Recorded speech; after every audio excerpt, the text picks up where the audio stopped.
Hola, bienvenidos a este análisis. Hoy vamos a meternos de lleno en una de las preguntas más fascinantes y la verdad más complejas que tenemos en la medicina. ¿Se puede recuperar realmente la función renal? Para entender esto a fondo, vamos a tener que dejar de lado las suposiciones y ver qué nos dicen exactamente los datos clínicos y la biología celular sobre cómo se regenera o no el riñón humano. Vamos a mantenerlo súper objetivo, analizando la evidencia pura para entender qué pasa realmente allá adentro cuando el riñón sufre una lesión. A ver, para empezar, tenemos que romper un mito grandísimo.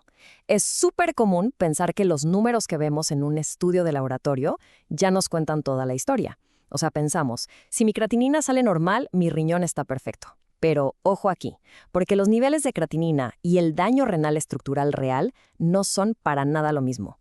Hay una brecha enorme entre esa función que medimos en un tubito de sangre y cómo está físicamente el tejido del riñón. Para que no nos perdamos, esta es la ruta que vamos a seguir hoy. 1. El mito de la creatinina. 2. Cómo la célula intenta sobrevivir. 3. El punto de no retorno. 4. La ilusión de la compensación. 5. Resolvemos si es posible la recuperación. Y 6. ¿Cuál es el verdadero objetivo médico? ¡Vamos a darle! Arrancamos con la sección 1, el mito de la creatinina. Fíjense que la creatinina es más que nada una forma indirecta de adivinar qué tanto está filtrando el riñón. Esa función renal que vemos como la tasa de filtración glomerular o la depuración nos habla de la capacidad funcional global. Y global es la palabra clave aquí. Para ponerlo en perspectiva, un par de riñones sanos filtran casi 200 litros de sangre al día. Es muchísimo. Por lo mismo, esta medida no te dice exactamente cuánto tejido sano queda. En la práctica, esto significa que alguien podría tener un daño estructural bastante serio escondido, aunque el papel de laboratorio diga que todo está dentro de los límites normales. Y seguro se preguntan, ¿por qué pasa esto? Bueno, porque el riñón es literal un maestro del disfraz y tiene 3 ases bajo la manga: la reserva funcional, los mecanismos de adaptación y la hiperfiltración compensadora. Imagínense que el riñón es una fábrica, con 1000 trabajadores. De repente, hay una emergencia y la mitad de los trabajadores no llega. ¿Qué hacen los demás? Se ponen la camiseta, trabajan al doble de velocidad y sacan exactamente la misma producción. El jefe ve el reporte y dice, todo perfecto, pero la realidad es que esa mitad del equipo está a punto del colapso por el estrés.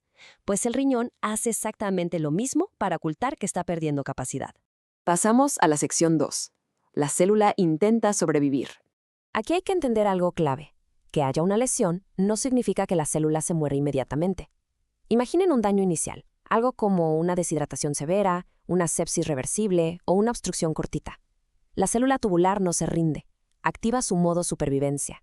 Primero, baja su metabolismo para no gastar energía. Segundo, cambia su función un ratito y deja de absorber ciertas cosas. Tercero, se desdiferencia, o sea, pierde su especialidad temporalmente. Y cuarto, entra en fase de reparación. El plan de la célula es sacrificar su función por un momento, pero mantenerse lo suficientemente entera para reconstruirse en cuanto pase el peligro. Es una estrategia de supervivencia increíble. Pero llegamos a la sección 3, el temido punto de no retorno. Porque claro, la célula aguanta, pero tiene un límite. Si vemos esta línea de tiempo, notamos que si el golpe es leve, la lesión es reversible. Pero si el daño es durísimo, dura mucho tiempo, es repetitivo, o al riñón le falta oxígeno de forma sostenida, las células simplemente ya no logran repararse. Ahí empieza el caos. Se mueren las células, ya sea por apoptosis o necrosis, y esto desata una inflamación tremenda. Y aquí está el verdadero problema. Cuando los mecanismos de reparación fallan, empieza la fibrosis tubulointersticial. Pasamos de una lesión aguda a una enfermedad renal crónica. Tristemente, ese tejido que antes trabajaba se convierte en una cicatriz rígida que ya no sirve para nada. Y esto nos lleva a la sección 4, la ilusión de la compensación. Aquí hay un contraste enorme entre cuando el riñón se repara bien y cuando se repara mal, quedándose inflamado. Cuando ya perdimos nefronas para siempre, las que sobrevivieron intentan salvar el barco. ¿Qué hacen? Hiperfiltran, suben su presión intraglomerular a tope y trabajan muchísimo más. Esto es la hiperfiltración adaptativa. El resultado, el paciente se ve clínicamente estable.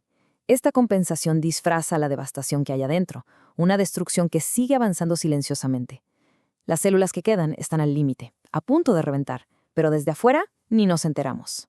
Entonces llegamos a esta gran pregunta: ¿por qué la creatinina se tarda tanto en subir incluso cuando el riñón ya está súper dañado?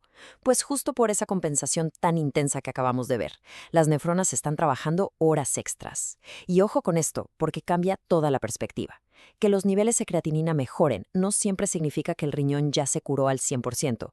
A veces solo significa que el tejido que sobrevivió logró echarse todo el peso encima, escondiendo el daño real y dándonos una falsa sensación de tranquilidad. Sección 5. La pregunta del millón. ¿Entonces se puede recuperar la función renal? La respuesta correcta y la más honesta es depende. Depende muchísimo de qué tipo de lesión hubo y de cuánta fibrosis se formó. Sí se puede recuperar, ya sea total o parcialmente, cuando hablamos de una lesión renal aguda, un problema hemodinámico pasajero o una toxicidad reversible. En esos casos, el cuerpo tiene una capacidad de regeneración brutal. Pero, y este es un pero muy grande, cuando ya hay fibrosis, cuando perdimos nefronas de forma irreversible o cuando ya se formó una cicatriz en el riñón, la recuperación completa ya no es posible. Así de duro, pero el tejido que ya se volvió cicatriz no resucita. Llegamos a la última parte, la sección 6, el verdadero objetivo médico. Este concepto es, literal, la pepita de oro de todo este análisis.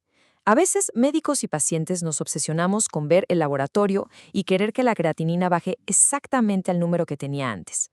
Pero la meta real, desde el punto de vista clínico, no siempre es regresar a ese número perfecto.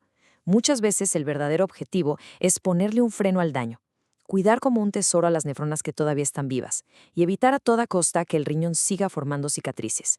Se trata de proteger a ese batallón de sobrevivientes para que el riñón no siga funcionando a largo plazo. Sabemos que el riñón es un órgano guerrero. Se adapta, compensa y puede recuperarse de ataques fuertísimos. Pero no es invencible y no todos los daños tienen vuelta atrás.